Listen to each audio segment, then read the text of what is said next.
Good morning, everyone. I was going over Facebook and YouTube in the morning, like I do, and I realized that I had made an announcement on Facebook that I didn't share with YouTube, and I have different people that follow in different areas, different platforms. But the day before yesterday, I finally received my official Florida medical marijuana card. So now I am licensed to go to a dispensary, which is what I did the day before yesterday. And I went to True Leave, which was fantastic, easy, expensive, medical grade, clean, not street weed is quite a bit more expensive, but I know what's in it, and the police aren't going to come arrest me for using the pain meds that I choose. So that is awesome. But the reason I wanted to make this video is to kind of highlight my experience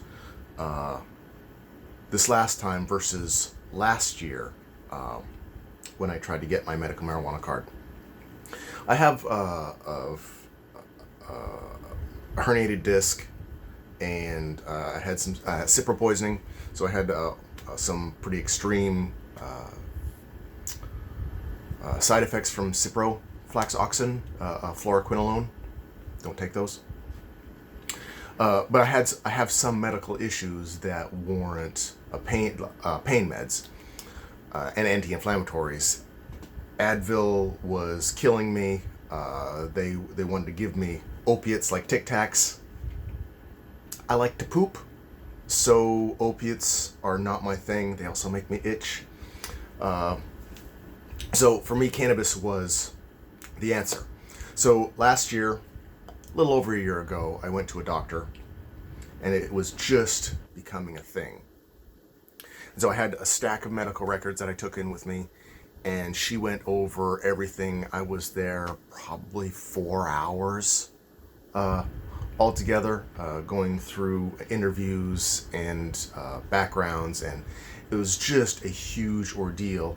The original doctor's visit cost me $480, and then there were a bunch of fees on top of that. I ended up paying about $800, and what I got was a medical marijuana license to purchase CBD at a dispensary. The downside of that was, at the time, I could go to Walmart or online and buy CBD medication. It would have been medical grade CBD, so that was a bonus. That wasn't really what I was going for. I had been using full cannabis, flower cannabis, for 8 or 9 years to deal with my pain previous to that. So I also already had CBD that I'd purchased, so I didn't need that. So long story short for that, that's what the original $800, huge rigmarole, and didn't fully get me what I was trying to get. Now this time I went to the doctor, or I made an appointment. I went in, I talked to a nurse.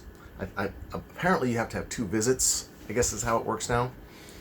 At least how it worked with me. I went in, talked to the nurse. She looked at my medical records for moments, saw conditions, I think like 3 or 4 conditions which qualified me, and said, "That's great. We'll see you tomorrow. We're going to schedule tomorrow to see the doctor, and then we'll get you your card." I'm like, okay, that's awesome, because I'm worried. I always feel weird trying to get illegal drugs from the doctors. I feel like I'm trying to get away with something, even though I am currently using it, or I had been currently using it for years illegally. I guess just the stigma or the past criminalization of it can make you nervous. So I get that. But I went into the doctor the next day. He did again briefly looked over my medical records, and was more concerned with my mental health. I had some depression and some anxiety in there, and I was prescribed some antidepressants. So he seemed truly concerned and was asking me some pointed questions about how I felt, if I was suicidal, if I was just how I was mentally. His concern, which I thought was valid and political, I guess, maybe. I hope I'm not throwing him under the bus here. He wanted to make sure that if I was using cannabis, I wasn't going to do something stupid. That it came across as what his concern was. Personally concerned about me hurting myself or doing something stupid to protect me. But there was also a undertone of he wanted to make sure that somebody that he prescribed cannabis to didn't go out and do something stupid and embarrass the movement or damage the movement of making it legal. So I appreciated that. But it was, and I paid him.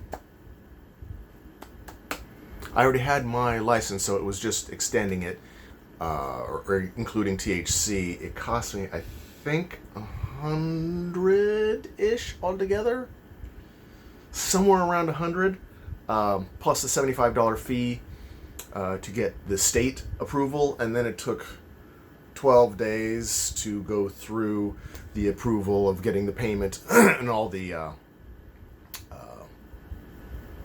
checks that the government wants for Florida. But it was really, really painless, really easy, and not anywhere near as expensive. So I guess the real reason I'm making this video is, if in the past, and you live in Florida, that you've tried to get your medical marijuana card and were denied, or if you were just too afraid to go try and get it, now is the time. The laws have laxed and have expanded to include more things. It's much easier, much cheaper, and just the weight off my chest knowing that the police aren't going to come rushing in here and arrest us all because I'm using cannabis to treat my pain it made me dizzy with relief, that alone. So Florida medical marijuana is slowly moving forward. It is way easier now to get than it used to be, and I highly recommend, if you haven't and you have some pain issues, or you're taking Advil, or you've been prescribed anti-anxiety or antidepressants or anything along that line, or you have any kind of arthritis issues, go in, see a medical marijuana doctor, and get some safer medication, safer, more effective medication. Cannabis. It just works. I'll put the link to my doctor in the description. If you want to go to him, mention my name, Sean Gilbert. Give me a credit for my next thing. But either way, go see your local medical marijuana doctor and try and get your card. Peace.